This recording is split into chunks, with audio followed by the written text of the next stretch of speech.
বলিউডের প্রযোজক আনন্দ পণ্ডিতের ৬০তম জন্মদিনে বৃহস্পতিবার বসেছিল তারকাদের মেলা।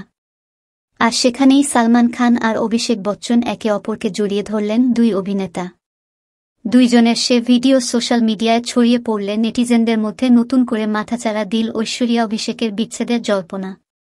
প্রযোজক আনন্দ পণ্ডিতের ৬০তম জন্মদিনের পার্টিতে অমিতাভ বচ্চনের সঙ্গে গিয়েছিলেন অভিষেক। সে পার্টিতে যোগ দেন সালমান খানও। এক পর্যায়ে অমিতাভকে দেখে আলিঙ্গন করেন সালমান। পাশেই দাঁড়িয়েছিলেন অভিষেক। একটু পর সালমানকে জড়িয়ে ধরেন অভিষেক। ভিডিওতে দেখা যায় একে অপরকে জড়িয়ে ধরেছেন সালমান আর অভিষেক।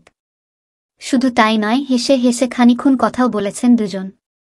সঞ্জয় লীলা বানসালির হাম দিল দে চুকে সনম ছবির শুটিংয়ে সালমানের প্রেমে পড়েছিলেন ঐশ্বরিয়া।